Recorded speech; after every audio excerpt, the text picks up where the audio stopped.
I'm just going to finish off you guys with this God's bank versus Satan's bank financial curse breaking prayer. And I just want to finish it off just going through that prayer, or just that paragraph there, and I'm just going to flick through some of these Bible verses just regarding God's finance, being financial to God and being faithful in some little things. I'll just read from this paragraph again. Begin to put God's financial principles to work for you today. So I see now and keep on doing it. No matter what you seem to get back at first, do it without doubting and you'll be lifted out of your financial crisis, no matter what it looks like or how deeply you seem to be sunken.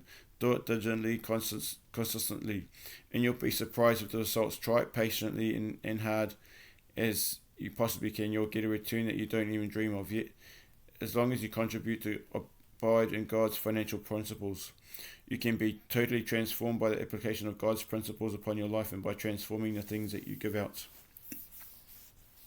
I just want to repeat this part. I've got my finger on that part there. Just that top part there. I'll just repeat it out just again, just to if I didn't make it clear in the first one, I'm just going to read it out. Here it says, I'm reading from that title there. Only when you give, you clear the way for others to give to you. So I'm just going to read it out. It says here, when giving tithes, offerings and gifts, always say, thank you, Father in heaven, for multiplying this financial seed to back to me many times over, according to Malachi 3 verse 10, beginning now in the name of Jesus. Also say, I live in heaven's unlimited provision. I live in heaven's economy through my continuous giving. Never say I'm on a fixed income ever, by saying that you're limiting yourself by enjoying heaven's unlimited provision. Also say, God has set me up to live on unlimited provision. I live by heaven's economy, not man's. What I'm going to do is just going to finish off with some of these Bible verses here. It's just got biblical verses regarding success. And these are just the Bible verses I'm going to read up there, and if you guys can see that clearly enough, you guys can just feel free again just to pause the video and just at your own pleasure, just look at the Bible verses that are in this book, and I'm just going to read them out on this video here. And I'll just read out the title. Says, biblical verses regarding success. Commit your works to the Lord, and your thoughts will be established. Proverbs 16 verse 3. Delight yourself also in the Lord, and he shall give you the desires of your heart. Psalm 37 verse 4. Trust in the Lord with all your heart. Do not lean on your own understanding. Proverbs 3 verse 5. For what it will profit a man if he gains the whole world and yet forfeits his soul? And what shall a man give in return for his soul? Matthew 16 verse 26. You shall remember the Lord your God, for it is he who gives you power to get wealth, for that he may confirm his covenant that he swore to his fathers as it is this day.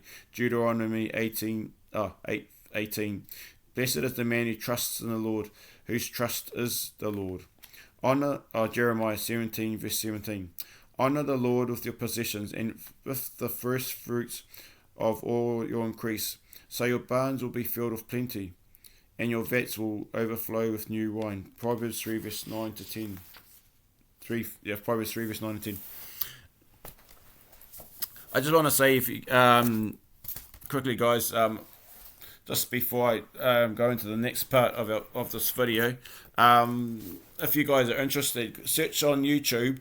And this is a Christian member somewhere, obviously in America or somewhere around the world, where he produced, he had two lemon trees, one with just small lemons, and he put one beside the other. Well, what he actually figured out, so is, he he put on the small lemons. Who wrote on the lemon first fruits, and what he did is actually offered that lemon to the church. And actually, what happened, I think it was 2-3 months later or something, that little sized lemon went from that to about, oh, where's my fingers there? Went from that there to about that. Oh, sorry guys. About that, grew about that size. You know, it is actually a principle. He it's just amazing what God can do. Even just taking a piece of fruit and you just writing first fruits on it, and you can actually be a mate. You guys should try that in your own time. Just if you guys got a fruit tree or something, and just take a piece of fruit from your tree, and write first fruits, and just see what happens with your lemon tree or fruit tree in the next little while, and see what kind of lemons, mandarins, whatever fruit tree you guys have got on your backyard. Just give it an experiment and see what will happen. I mean, I might try that at some point too. Just take a lemon to the church and just tithe it and put first fruits and see what happens. No, I think God does provide us just in the little things as well. If we're faithful, just I mean, I'll just say this. No, I have not been doing much tithing in the last little while. I'm going through a lot of issues, as you guys might know, on my channel at present. But if you guys only have like $1 or a couple of dollars, just and give it to the church, I'm sure God will be faithful to, if you give, just start little and you give a bit more to the church, God will provide. I'm not saying this as a prosperity type preaching, because people say, oh, you're preaching prosperity preaching. No, I think it's a biblical principle when you're sowing and harvesting, when you sow into the church, and you and I'm not saying God's going to make you rich. That's prosperity thinking, but it's just providing, God, what you can, from day to day, and ensure, God will come in His time to help you out, and when He's ready to, regarding if it's just financial or food grants, whatever it is, just being faithful in those little things in life. Yeah, so I just wanted to show you those, show you this. I'm just gonna come back to the verse. I just want to show you back. Wanted you guys to show you just this title here, which I've just gone through: God's bank versus Satan's bank, which is part of this deliverance book here that I'm going through on YouTube, on my channel at present. Yeah, I'd like to say to all you guys around the world, if you guys are under a spiritual attack, if you guys are going through many unresolved issues in your own country, in your own part of the world, I as believers, you shouldn't have to shut up and just suffer your family's consequences. It doesn't matter what they are. I'm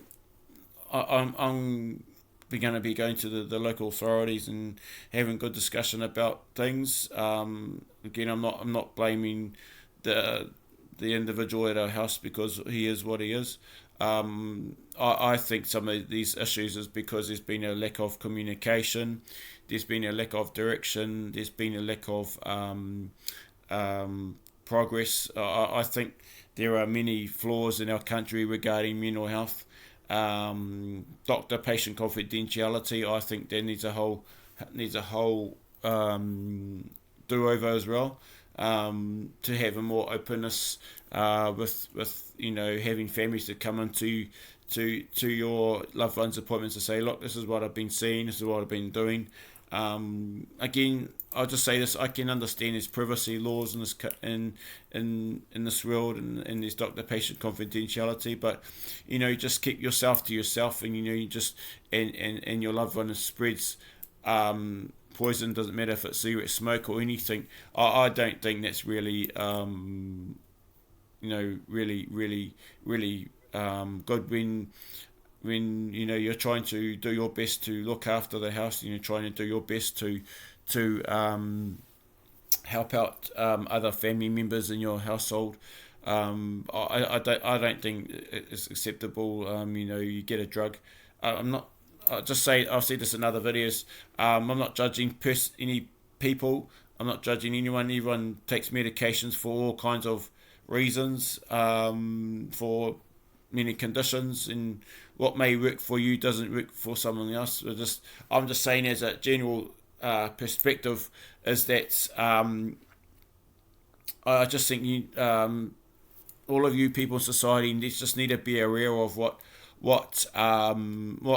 especially a lot of psychiatric drugs are doing to your loved ones, or to your people, and if it's in a workplace situation or anywhere like that. You guys need to just be more aware of what's going on in the backgrounds of your family, and just have a voice, even just to go into social media like a YouTube channel, and just put a face to your voice and say, look, these are your issues you're going through. This is what's going through in your own family life. There's no shame in actually coming forward and expressing who you are and what's gone wrong with, if it's a medical issue, or if it's just everyday family life issues that have not been properly talked about. Just come forward. There's no shame in being who you are, and actually being a voice to society. Because I'm sure a lot of dear brothers and sisters are going through a lot of these similar issues. I'm still alive here just today by the grace of God. If I wasn't here where I am today, I think I'd be probably in my grave by now. I'll be quite honest about that. But no, I think this whole this area of say mental health. I'm just basically I'm not sure what other parts of your countries are like in the way of mental health in other parts of your countries or nations. I'm just saying around and here in New Zealand, mental health is much flawed. There's no we've got a system. I'm not judging the staff or the people who work in mental health. We have a system where basically it allows just the person who's supposedly been affected by the person. They'll only just address that particular person with the so-called mental health issue. They won't. Well, with our household, our family, we've gone through mental health problems within the years. I've been in the family situation, and then they've actually done no good to us whatsoever. They say, oh, we'll give you this kind of drug, but unfortunately, the unsighted side effects of saying, we'll give you this drug for this A, B, C, and D. I don't think it is actually very viable. When actually a lot of evidence, it's alarming evidence.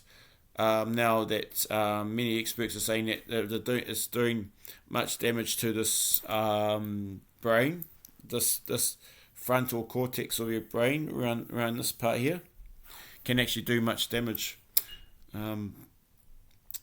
I'll just stop that one. Yeah,